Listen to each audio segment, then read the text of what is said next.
Good morning, friends. It is Advent season, so we're going to talk a little bit about Jesus and the Incarnation. All right, let's get into it.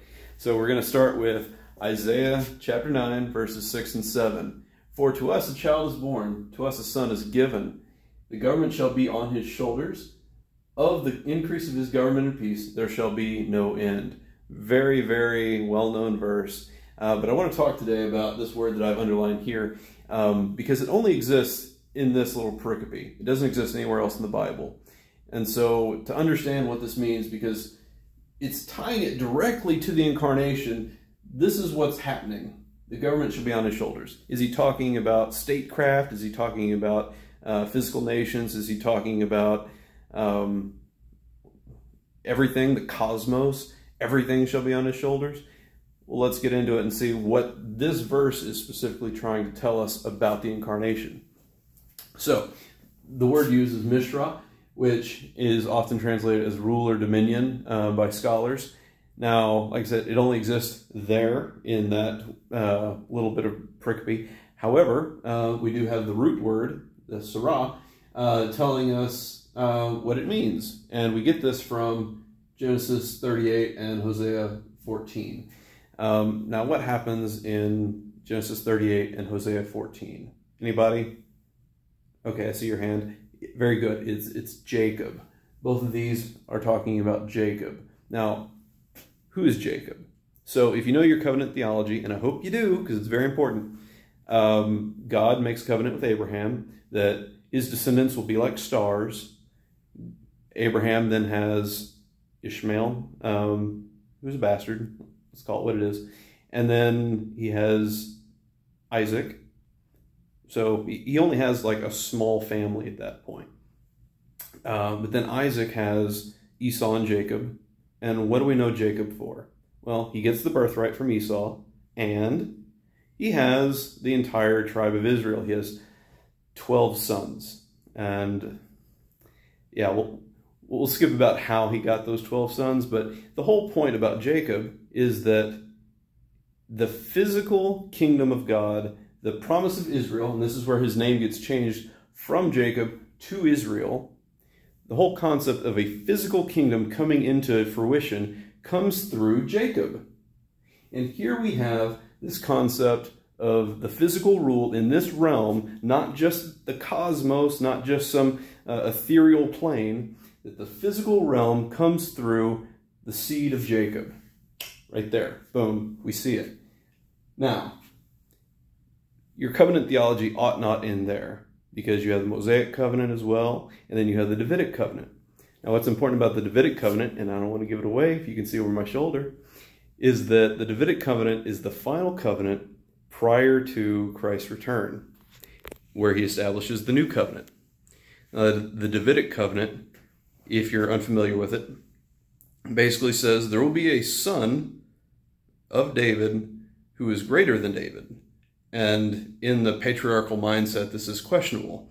What do you mean, the Lord said to my Lord? Are you saying that a son of David is going to be greater than David? Well, if you're a Christian, the answer is yes. So I want to direct you to a very unique thing in the Psalms called the Royal Psalms. These are Psalms. Sometimes you can separate them as Psalms about the God King, and then Psalms about the King of Israel, who's a physical man. If your hermeneutics are correct, it's the same thing. You don't have to separate these. But I want you to see these, just go back to your edification. A few of these are pointing directly to Jacob, being the God of Jacob, and some of these talk about the God of Jacob and David. They're hearkening to the Davidic covenant, which is a kingly covenant, establishing his throne over all the earth. I mentioned earlier, the Lord said to my Lord, that's Psalm 110. If you want to go look at it, it's very good. In fact, look at all these psalms and sing them. But I do want to talk about this final royal psalm that we see penned, if you want to put it that way. The final words of that psalm are that this king of Israel shall put the enemies to shame. I think clothe them in shame is the term that it uses. And then upon his head, his crown shall blossom. Now, that's very artsy and fun. You know, oh, blossom, what do you think that means? It means like a flower. I had to look it up, but it's swoots. Swoots. It's kind of a long sound. Swoots. Which blossom kind of has this persistent idea that it's growing, that it's developing. It's not quite there yet. But his glory is blossoming on the head of the king of Israel. Now, why is this important? Well, if we go back to the Sirah, when Jacob wrestles with the man of God and receives his name Israel, the word Sirah doesn't necessarily mean rule or dominion. In fact, it means a persistence. It means a conquering, if you will. It is a progressive win, which is funny because he broke his hip, but anyway, he may not have broken his hip. It's a joke. Come on, chill out. But the concept is that his government shall increase and his peace shall increase and there shall be no end. There's a blossoming going on of the government that he does. Now, here's something very important. Christ is coming to redeem everything. I can't remember which patristic wrote it this way, but in Genesis 3, when Eve bites the apple, Adam takes the apple, and God basically holds trial and says, you guys are guilty. There's this concept that 3 characters were guilty, yet there were 4 characters that were punished. And that's very interesting. So Adam, obviously, he loses his dominion and all that, and he gets sin and all that.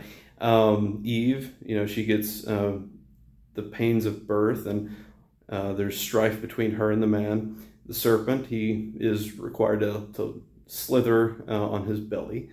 And, of course, he will be squashed by the son of Eve at some point. And then the fourth, I guess I don't want to call it character, but the 4th person who gets judged and has condemnation placed upon them is actually the earth. All of the earth is under judgment right now because of Adam's sin. And this is why I think it's very important that people don't just get tied up into the gospel. The gospel TM, as I put it. It's trademarked. It's everything we do as a church is about the gospel. It's about the gospel. It's about the gospel. Well, the work of Christ isn't just about mankind. And I know that sounds a little, but he's coming to redeem everything, all of creation. And so his government shall increase, all the cosmos, everything shall be redeemed. It shall be made anew. And I think we need to understand that, because a lot of American Christianity is based upon individuals, based upon mankind. God didn't, become incarnate as a frog to save frogs. He came as a man, and rightfully so. You understand that to mean that God is redeeming man, and man has dominion, and we're made in his image. It's very important. But you can't ever forget that he's going to redeem everything else too. And I think people forget that, because that means your politicians, your kings, your dictators, your judges, your law enforcement officers, all of that needs redemption as well.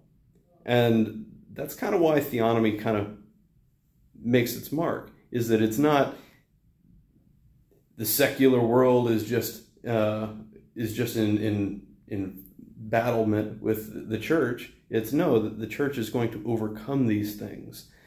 The physical world through Jacob, the physical kingdom through Jacob is growing persistently. And if you have a problem with that, you're going to run afoul a lot of the biblical narrative, whether that be Exodus or 1st, 2nd Kings, all the way through Revelation. So I hope this has been edifying for you all. Sorry it's not my normal setup, but I needed a bigger whiteboard today, so love you all. Bye.